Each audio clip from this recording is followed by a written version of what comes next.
Eu convido os irmãos que abrem as suas Bíblias em Apocalipse, capítulo 3.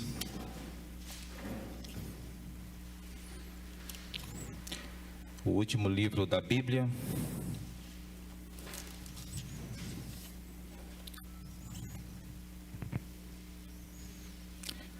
Apocalipse capítulo 3, versículo 14 até o versículo 22.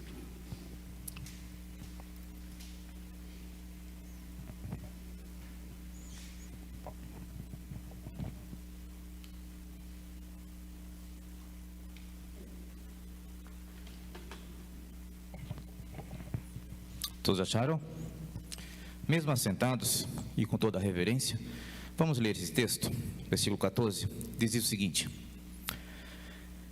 Escreva esta carta ao anjo da igreja em Laodiceia.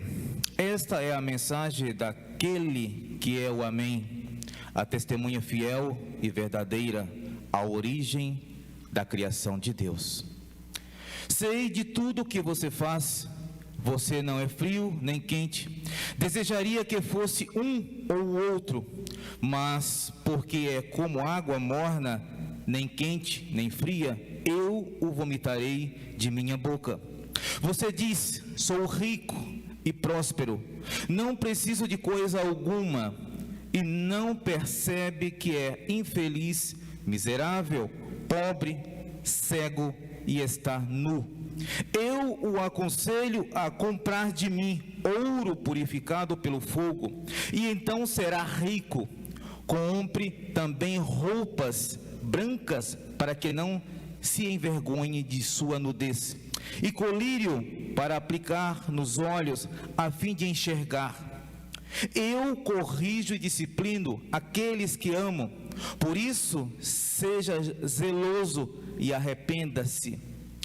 Preste atenção, estou à porta e bato. Se você ouvir minha voz e abrir a porta, entrarei e juntos faremos uma refeição como amigos.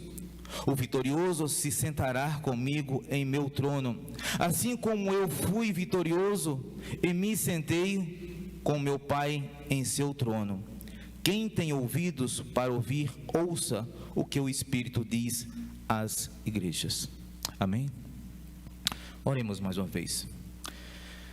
Senhor Deus, glorioso, bondoso, misericordioso Senhor, Tu que estás, ó Pai, entronizado entre os querubins, Tu que é o Rei, governa todo o universo.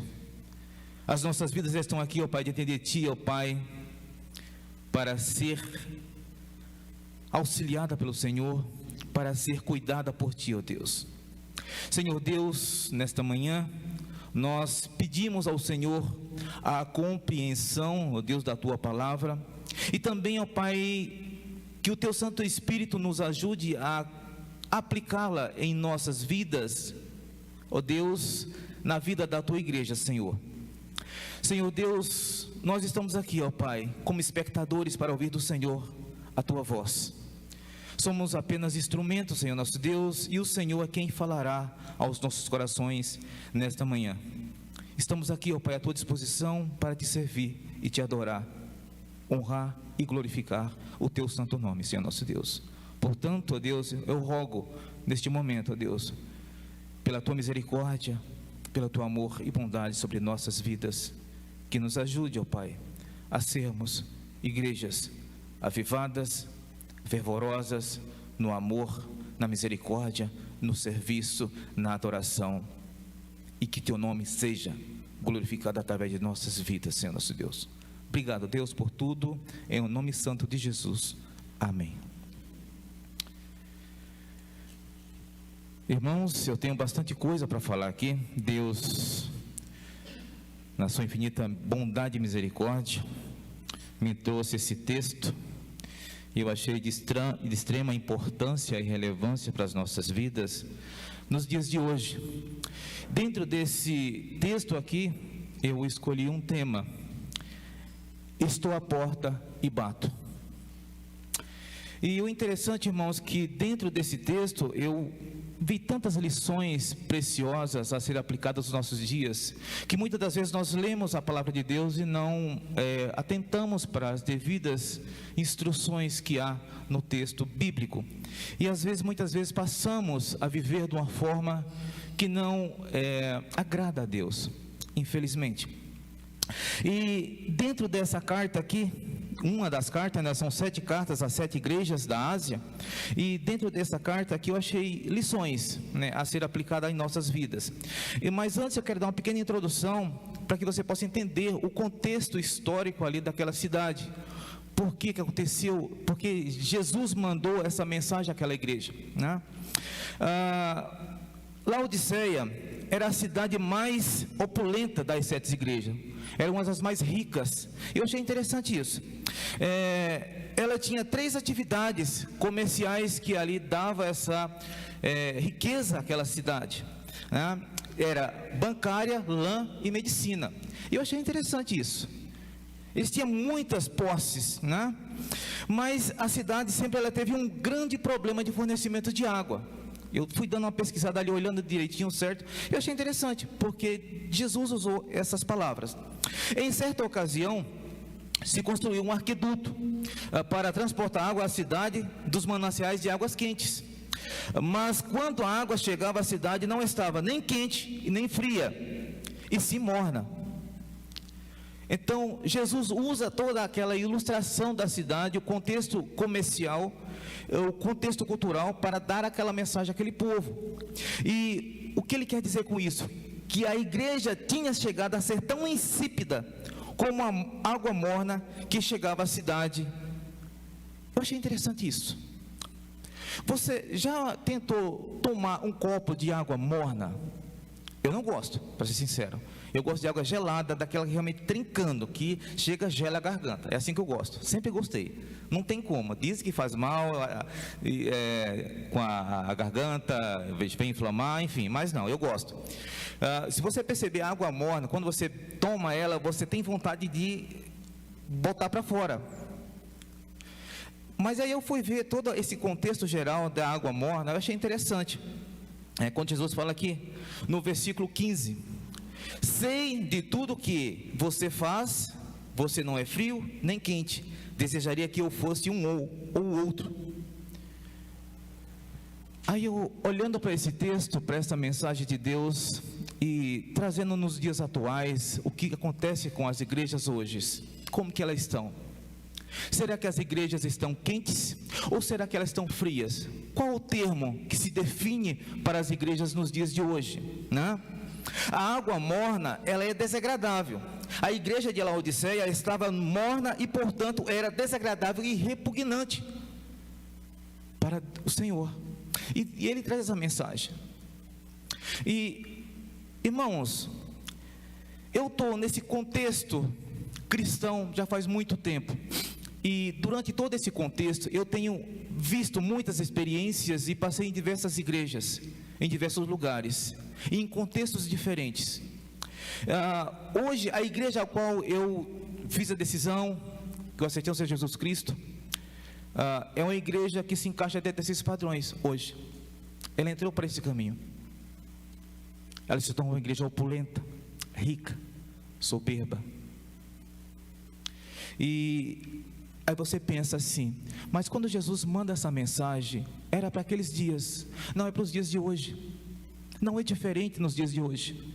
Acontecem as mesmas coisas, essa mesma realidade que está aqui na igreja de Laodiceia, ela vem acontecendo nos dias de hoje também, né? E isso chama a atenção de cada um de nós. Os crentes não tinham uma posição firme dentro daquela igreja.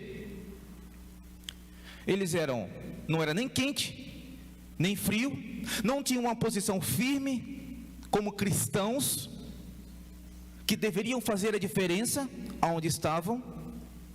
E Jesus chama a atenção deles. Vocês precisam ter uma posição, ter uma postura. Romanos capítulo 12, versículo 2 nos diz o seguinte: que não vos conformeis com este século, mas transformai-vos pela renovação da vossa mente, para que experimenteis qual seja a boa, perfeita e agradável vontade de Deus. Essa é a mensagem de Paulo para a igreja ali, Romanos. E é para nós também. Saia lá fora, fora das quatro paredes, e veja o contexto que se encontra hoje do mundo. Veja o contexto das igrejas que se encontra hoje. Você entra na internet e vê as igrejas, o que tem acontecido com as igrejas, com os pastores pregadores, com a mensagem, com o cristianismo. Tudo está sendo banalizado de uma certa forma que você fica, mas isso aqui não é cristianismo, isso aqui não é evangelho, isso aqui não é reino. É a mesma realidade que está acontecendo. E isso entristece ao Senhor Jesus. Isso deixa-o indignado. Porque nós somos raça eleita, sacerdócio real, povo de propriedades exclusivas, para anunciar, para adorar, para servir o grande Deus. Aquela igreja ali de Laodiceia, ela estava com um problema muito grande, gravíssimo. A indiferença os tinha conduzido à ociosidade, ao deixar de fazer algo por Cristo. Estavam ansiosos. E eu olho para tudo isso hoje. Eu olho para aqui e olho para hoje. Eu não tenho como separar o contexto bíblico com a minha realidade, com a nossa realidade cristã. Eu vejo pessoas, irmãos, que se encaixam nessas mesmas condições. Portanto, Jesus diz: tome uma postura, ou seja quente, ou seja frio, mas morno não dá para ser. Essa é a realidade. Eu vejo muitas pessoas que têm o nome de cristão, mas não têm a postura de cristão.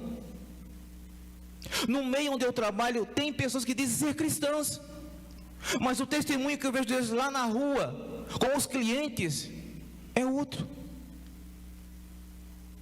E isso me envergonha diante do mundo lá fora, das pessoas.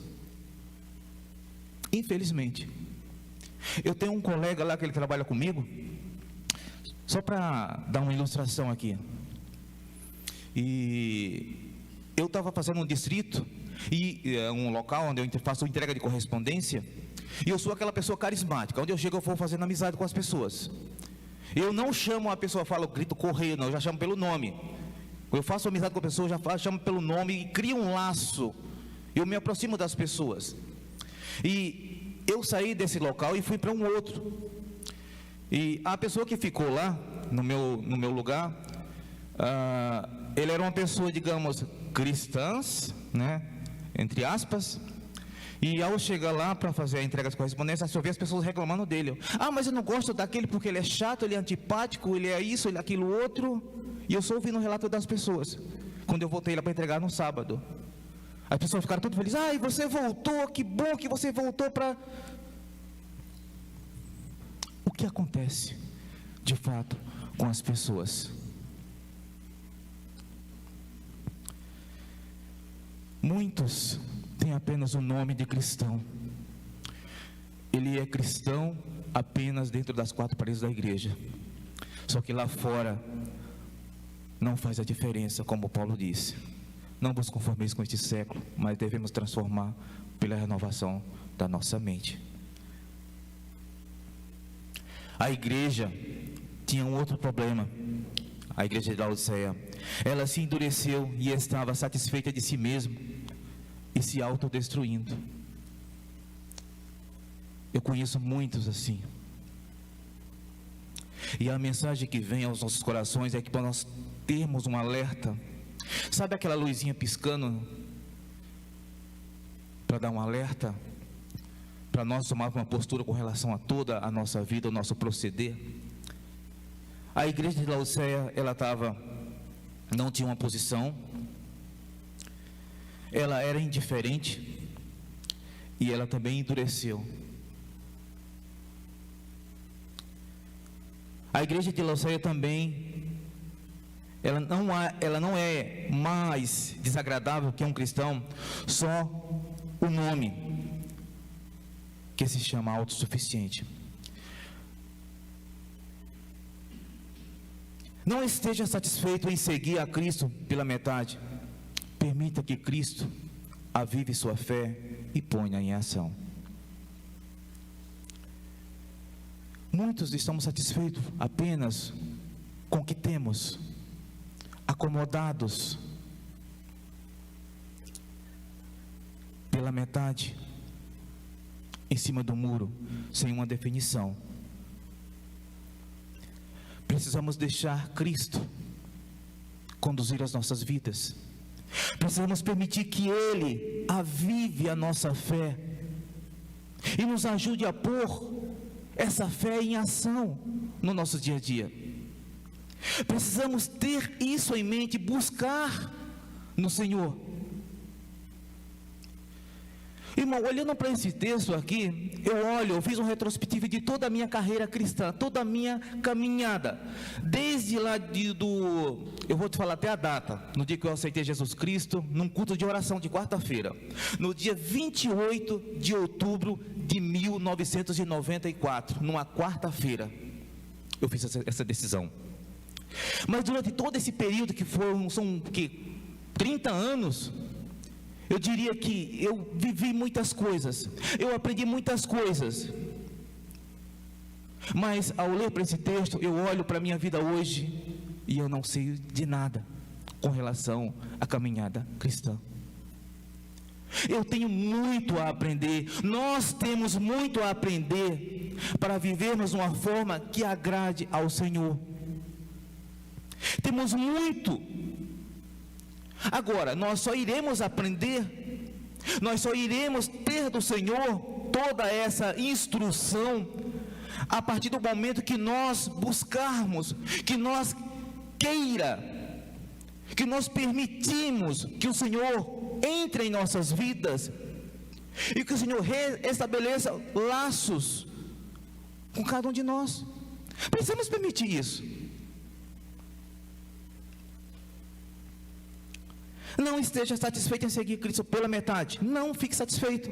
Permita que Cristo avive a sua fé e ponha em ação.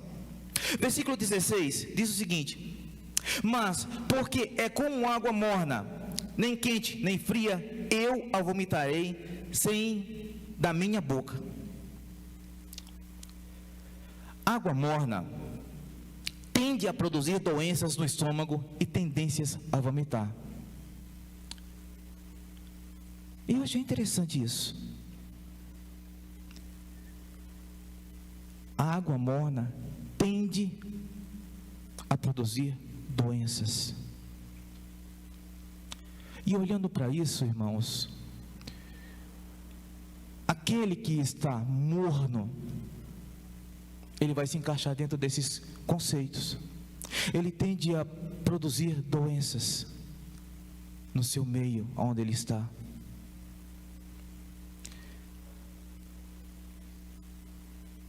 E a tendência a ser vomitado, porque ele é repugnante diante do Senhor. Também denota o seguinte: um profundo nojo e repulsa pela indiferença que prevalecia na igreja de Laodiceia. A ideia aqui é que eles seriam totalmente rejeitados, e rejeitados como igreja, mas rejeitado pelo Senhor. Portanto, o Senhor diz o seguinte: eu sei de tudo o que você faz. Você não é frio e nem quente, você é morno. E no versículo 16: mas porque é como água morna, nem quente nem fria, eu vomitarei, eu a rejeitarei. Eu não quero estar nesse contexto. Eu não quero ser desse contexto.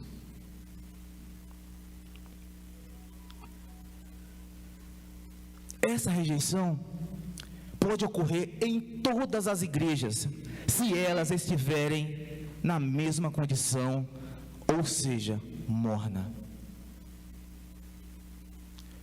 Deus não vai fazer parte desse contexto. Ela será rejeitada. Todo o contexto. O versículo 17 diz o seguinte: você diz, sou rico e próspero, não preciso de coisa alguma, e não percebe que és infeliz, miserável, pobre, cego e está nu. Lembra que eu falei antes lá que a igreja ela era opulenta, mais rica, luxuosa, pomposa, né? E devido a tudo isso, traz mais um problema para a igreja. Alguns crentes pensavam equivocadamente que as abundâncias de bens materiais eram indícios de bênção espiritual de Deus. Agora eu faço a pergunta: não é a mesma coisa hoje? Muitos pensam que indícios de bens, de bênçãos materiais, são bênçãos de Deus. Quem disse isso? Quem disse que isso é verdade?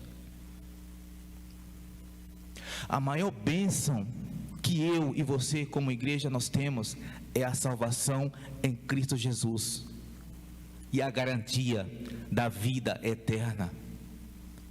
Temos a certeza de que um dia que nós partimos deste mundo, estaremos junto com o Senhor por toda a eternidade. Existe bênção maior do que essa? Não, eu não consigo enxergar. Até porque tudo que nós vemos e vimos aqui são coisas perecíveis, que tudo isso um dia acabará, assim como nós. Deixará tudo de existir, tudo perecível.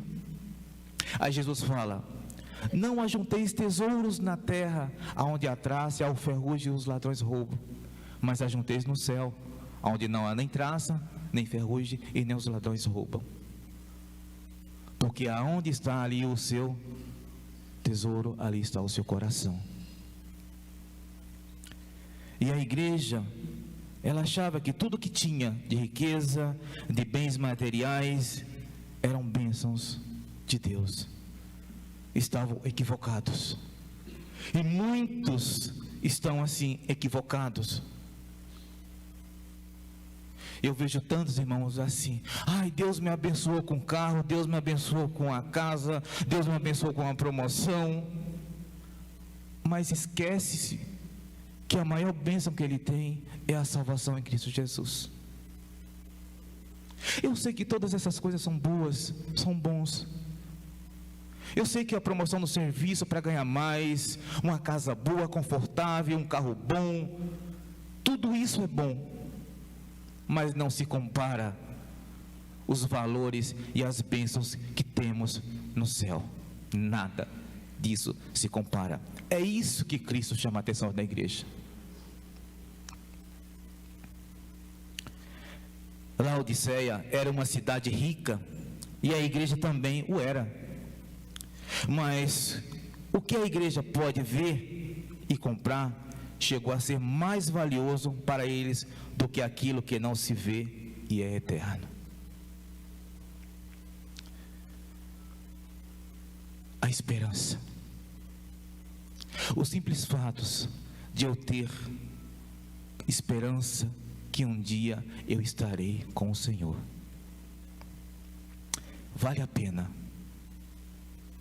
Eu não vejo essa eternidade, mas eu sei que ela está preparada para mim, porque Cristo nos garante em João capítulo 14: eis que Ele foi se preparar morada para cada um de nós, e aonde Ele esteja, estejais vós também.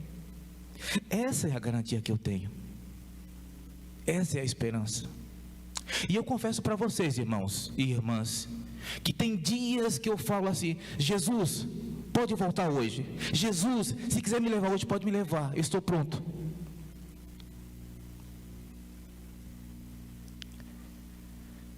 Eu cheguei a um certo ponto, irmãos, que a vida em si, ela se tornou cansativa.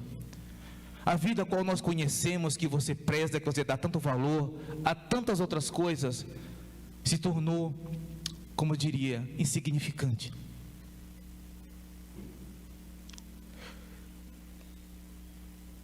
Porque eu consigo ver que a eternidade, que as bênçãos celestiais são tão mais superiores, que ela envolve o meu coração, envolve, trazendo minha esperança e o desejo de cada vez buscar, mesmo muitas das vezes não sendo, entre aspas, abençoado com coisas materiais, mesmo muitas das vezes sendo chicoteado, ou passando por lutas ou tribulações, porque eu sei que o meu Redentor vive, e eu estarei com Ele, e a igreja que tomar uma postura,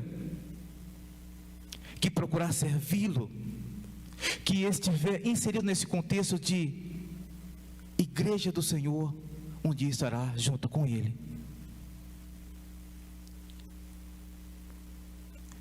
A riqueza, o luxo, a comodidade podem levar as pessoas a uma falsa segurança e deixá-los aparentemente satisfeitos de si mesmo.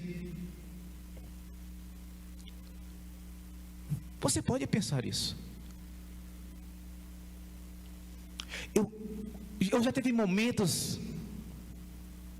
de desejar ter alguma coisa, de ser rico, mas hoje eu tenho cautela, eu tenho medo, eu tenho receio. A Bíblia diz: enganoso é o coração do homem, quem o conhecerá? Como que nós nos lidaria com algo dessa magnitude? Então, portanto, diante de tudo isso, eu entendi: eu já sou rico. Eu já tenho a maior riqueza que é necessária. Eu já tenho tudo o que eu preciso. Deus tem cuidado, Deus tem administrado, Deus tem suprido aquilo que eu preciso. Olha para nós. Temos saúde, estamos aqui vivos. Deus deu o privilégio de nós podermos levantarmos hoje de manhã e estarmos aqui juntos. Isso já por si só já é uma bênção, é uma dádiva. Muitos de nós temos o próprio veículo para vir até a igreja. Temos a liberdade de podermos estudar a Bíblia. Temos livre acesso ao Pai através do sacrifício de Jesus Cristo. Temos tantas coisas, tanto Deus tem nos dado, e Deus tem preservado tudo isso. Na realidade, precisamos ser gratos a Deus por tudo que Ele tem feito em nossas vidas. E Jesus chama a atenção dessa igreja em todos esses pontos. Mas dentro de todo esse contexto e esses pontos, também nos chama a atenção para que possamos tomar uma postura com relação ao reino, com relação ao serviço, com relação a ser igreja. O que é ser igreja nos dias de hoje? Eu vejo o seguinte, irmãos: muitas das vezes você pode entender que igreja é um templo, 4 paredes com teto, cheio de aparelhos, cadeiras. Não, Jesus não está falando aqui para um prédio, para 4 paredes. Jesus está falando para pessoas que fazem parte, que compõem um corpo, que são membros. Está falando aos corações daquela igreja para que ele pudesse ter uma postura, uma posição.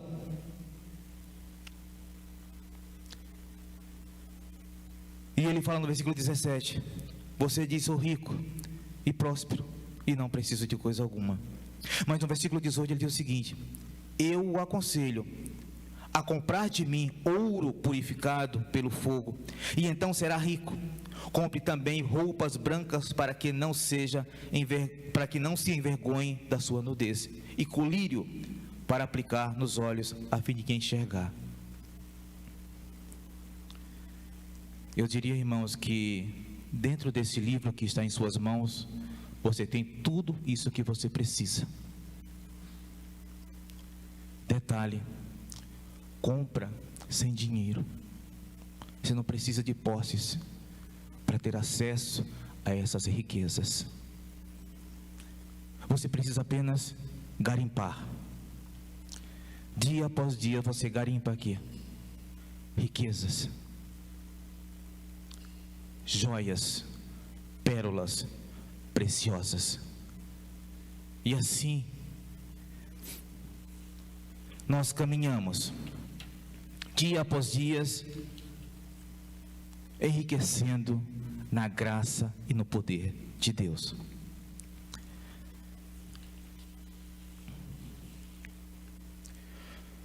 Uma outra coisa que me chama a atenção é o seguinte: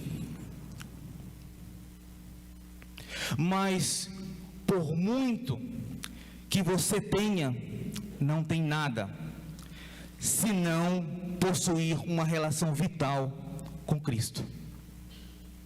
Essa é a mensagem que ficou no meu coração. Tudo aquilo que você acha que você tem, você às vezes não pode ter, não ter nada.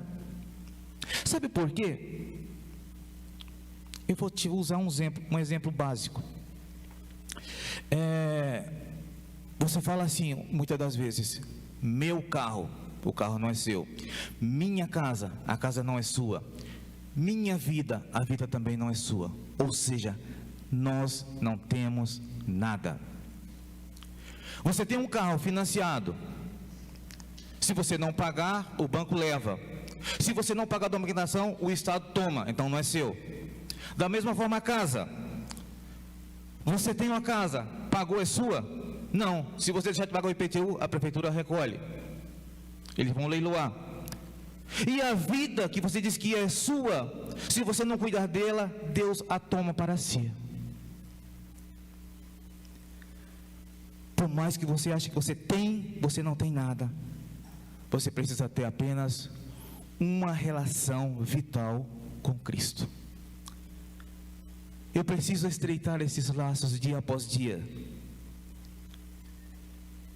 Eu preciso me envolver com o reino, com o próprio Senhor. E eu sempre vou citar aquele versículo de Mateus 6,33. Eu acho ele fabuloso. Que buscai primeiro o reino do céu e a justiça, e as demais coisas vos serão acrescentadas. E a mensagem que está naquele texto ali é o seguinte: que Deus é que precisa estar no centro das nossas vidas. Deus é a centralidade. O reino é importante e a justiça. Isso sim é importante. Essa era a mensagem que Jesus estava ali passando para a igreja de Laodiceia. Mas essa também é a mensagem para nós hoje. Eu queria fazer uma pergunta para a igreja, para nós aqui que estamos aqui juntos, para aqueles que estão nos ouvindo na internet, no YouTube, e para aqueles que irão assistir mais tarde. De que forma influi seu nível econômico atual em sua vida espiritual? Qual a influência? Você já parou a pensar nisso? Porque aqui na igreja de Laodiceia, o nível econômico estava influenciando o povo ali. A igreja estava sendo influenciada pelo seu nível econômico. E eu já vi pessoas que dizem ser cristãs, mas são influenciadas pelo seu nível econômico. De que forma? Você já parou para pensar? Eu já vi pessoas, irmãos, de chegar e pedir a Deus: Deus, me dá uma chácara, me dá uma casa na praia.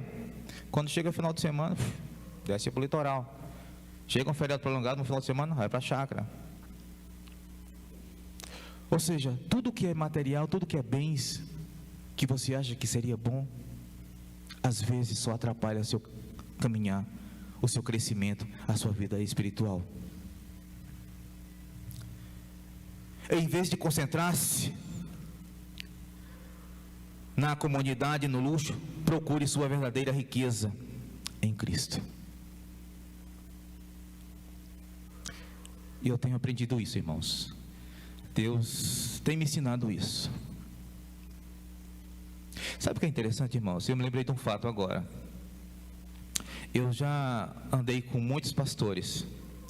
E o último, antes do pastor Jefferson, eu achei interessante a vida que ele levava.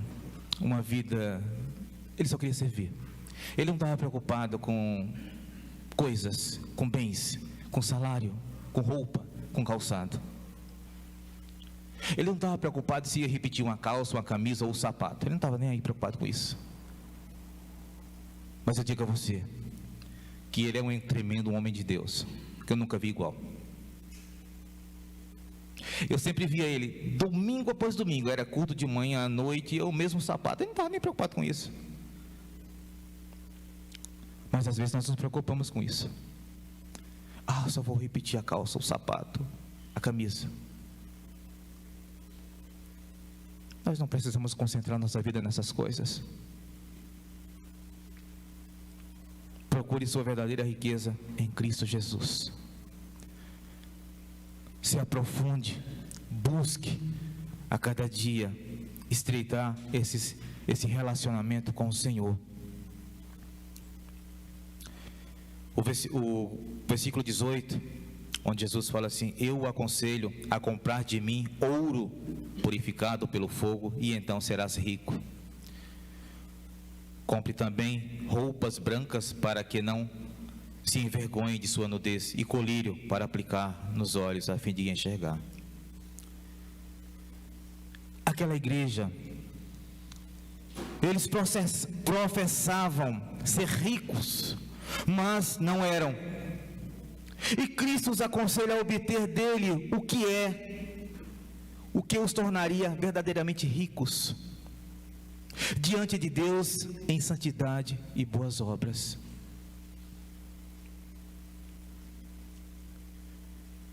Jesus fala: aconselho a comprar de mim. Eu aconselho a buscar no Senhor.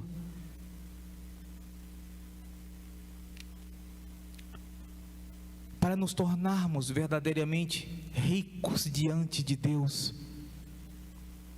Isso é o que importa. O versículo também tem outra mensagem. Compre também vestes brancas,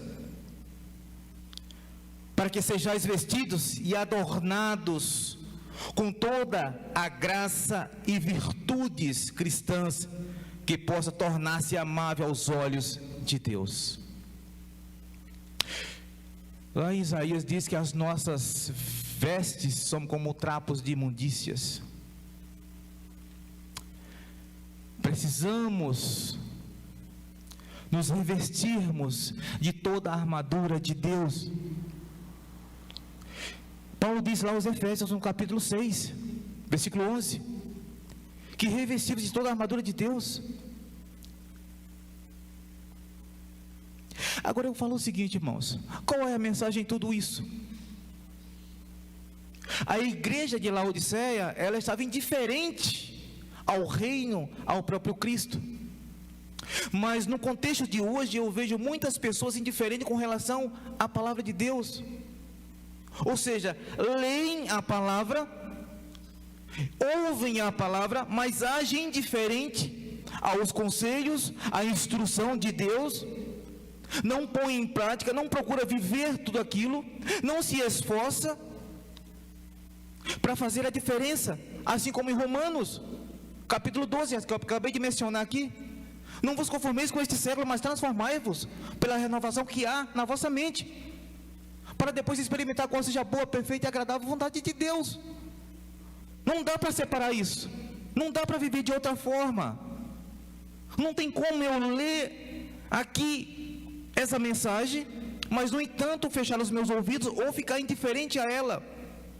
E era isso que estava acontecendo com a igreja de Laodiceia. E Jesus chama a atenção dela. Jesus manda essa mensagem para que ela pudesse se voltar para o Senhor. Compre também do Senhor vestes brancas, compre ouro purificado pelo fogo. Nós nos vestimos o nosso corpo tanto pela decência como pela proteção do calor e frio. Portanto, a alma deve estar vestida para que a vergonha de nossa pecaminosidade não seja exibida e que não seja ofensiva e repulsiva à vista. Precisamos nos vestirmos da justiça do Senhor. Precisamos, essa é a mensagem. E Jesus fala: olha, vem, compra de mim, sem dinheiro. E a mensagem é: nós precisamos do Senhor, nós precisamos ir até Ele todos os dias, seja nas mais pequenas coisas da nossa vida, do nosso viver. Precisamos da direção, do amor de Deus, dos conselhos de Deus. Precisamos de instrução, precisamos de alimento espiritual. Jesus diz: nem só de pão viverá o homem, mas de toda a palavra de Deus. Ou você acha que só o pão que você trabalha pela sua subsistência é importante? Não, a palavra de Deus é importante. Ela é que me dá base, sustentabilidade. Ela que me dá a direção, me conduz.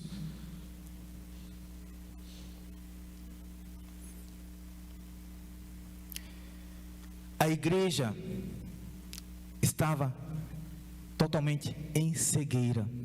Eles estavam cegos. Aí Jesus fala: compre também colírio para que aplicar nos olhos a fim de enxergar.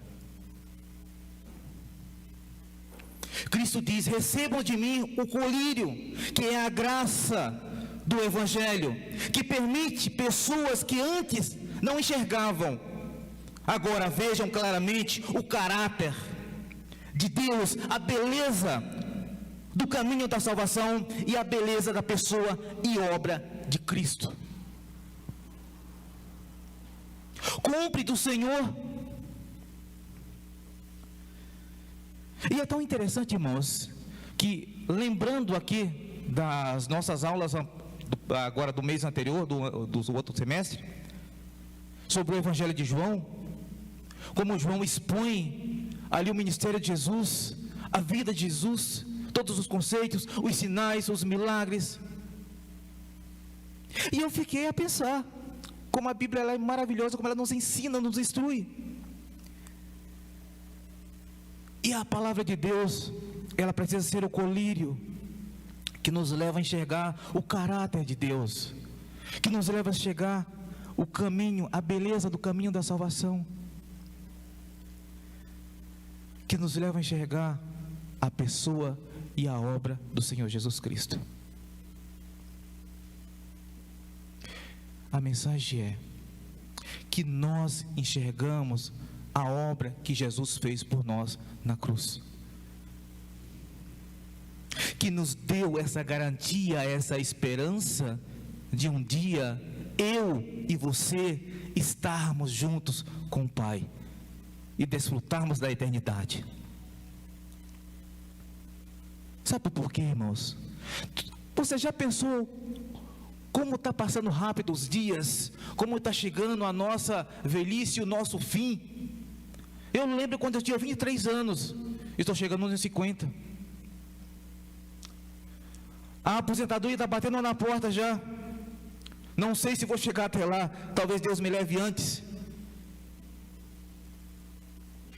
Portanto, o que é realmente importante, se não é procurar enxergar e buscar em Deus tudo isso aqui eu tenho falado. Versículo 20, preste atenção. Jesus disse: estou à porta e bato. Se você ouvir minha voz e abrir a porta, entrarei e juntos faremos uma refeição como amigos. Quantas vezes Jesus já bateu na sua porta, pedindo para entrar, pedindo para ceiar junto com você, pedindo para ter laços de amizade e estreitar esses laços cada vez mais. A igreja de Laodiceia era rica e se sentia satisfeita de si mesma, mas não contava com a presença de Cristo. Eles não tinham nada disso. Tinha luxo, pompa, riquezas, coisas preciosas, mas não contava com o que era mais importante: a presença de Cristo. O Senhor estava batendo na porta do coração dos crentes, mas eles estavam tão ocupados desfrutando dos prazeres mundanos que nem se davam conta que o Senhor tentava entrar.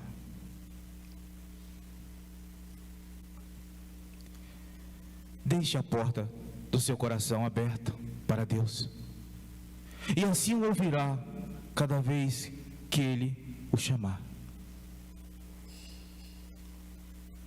Jesus Cristo está batendo na porta do nosso coração.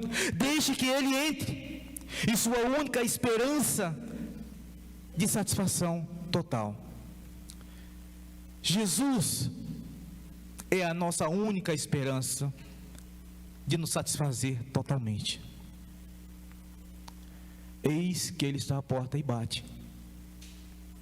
Agora, cabe a mim, cabe a você, de tomar essa decisão e permitir que Ele entre, de permitir que haja uma relação vital com Ele, de permitir que Ele transforme o meu viver, de permitir que Ele mude o meu pensar, o meu andar, a minha postura.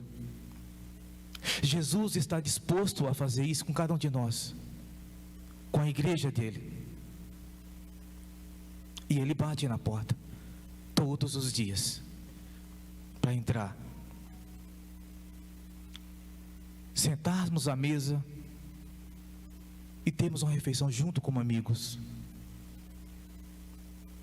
e aprendemos dele e ouvir do Senhor a sua voz.